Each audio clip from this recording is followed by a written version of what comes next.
নমস্কার বন্ধুরা, PND creator চ্যানেলে আপনাদের সবাইকে স্বাগত। আমি আজকে একটা সুজি দিয়ে চুষি পিঠা করে দেখাচ্ছি। চলুন এবার শুরু করা যাক।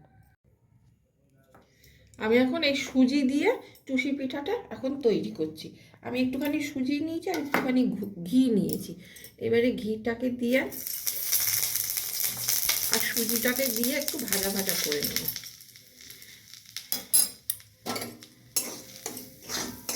অল্প ভেজে নেব, বেশি ভাজবো না। এই যে সুজিটা এরকম ভাজা হবে, বেশি লালও না আর বেশি সাদাও না। এবার আমি এখানে যতটা সুজি নিয়েছিলাম ততটা পরিমাণ জল দেব। এতটা নিয়েছিলাম, এতটা পরিমাণই জল দেব। দিয়ে এটাকে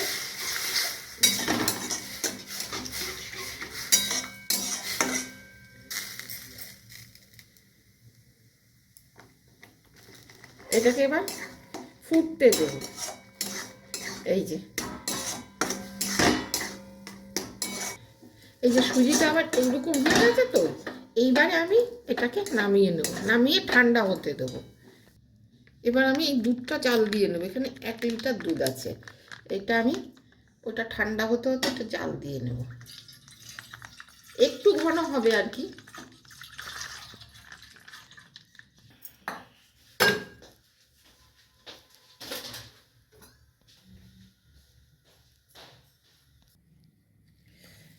এবার এটা ঠান্ডা হয়ে গেছে, এটাকে ভালো করে মাখবো।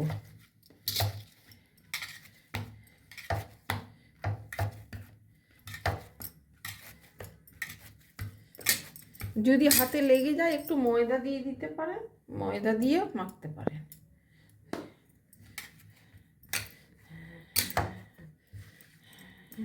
অল্প। আচ্ছা,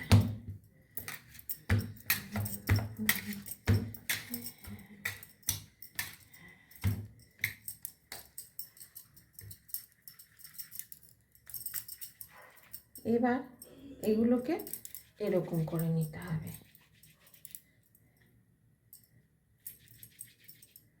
সরু সরু।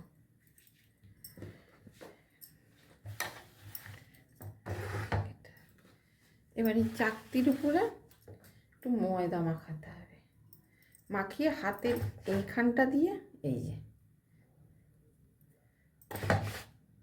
যে এরকম করে বানাতে হবে। চুষিগুলো বানিয়ে নিতে হবে হাতের এখানটা দিয়ে, এইখানটা দিয়ে, এই যে এইখানটা দিয়ে।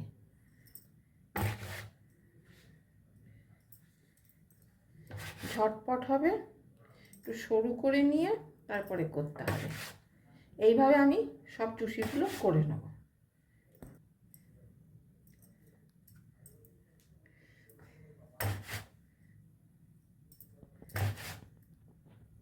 এটাতে তাড়াতাড়িও হবে, ঝটপট হবে।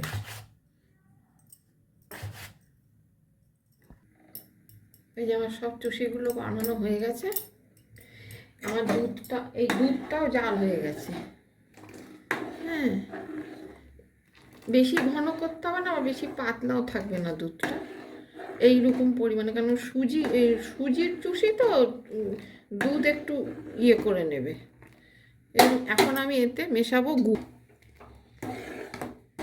একটু পাতলা পাতলাও বেশি পাতলাও হবে না, বেশি গাঢ়ও হবে না, মাঝামাঝি থাকবে। কেন সুজি তো দুধটা টেনে নেবে, তো আবার সেই জন্য এরকম মাঝামাঝি রাখতে হবে। এবার আমি এর মধ্যে এই গুড় মেশাবো, পরিমাণ মতো গুড়। আপনারা যেরকম মিষ্টি খাবেন সেরকম মেশাবেন।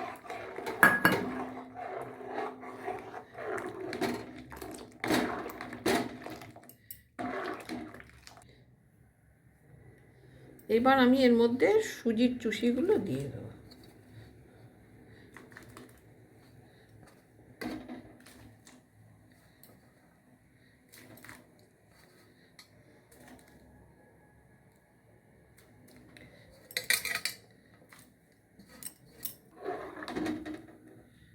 দিয়ে 5-7 মিনিটের মতন ফুটিয়ে নামিয়ে নেবেন। বেশি ফুটালে আবার দুধ আবার গাঢ় হয়ে যাবে, সুজিতে সব খেয়ে নেবে। এই যে এইরকম রাখবো, আর বেশি ঘন করব না। আমার এই টুসিগুলো হয়ে গেছে। এবার আমি এটাকে নামিয়ে নেব, কারণ এটা রাখলেই আবার জমে যাবে, কিছুটা টেনে নেবে। এই যে সুজি দিয়ে টুসি পিঠা আমার রেডি। এটা আপনারা বানিয়ে খাবেন। ভালো লাগলে লাইক করবেন, কমেন্টস করবেন, শেয়ার করবেন, আর আমাকে সাপোর্ট করবেন।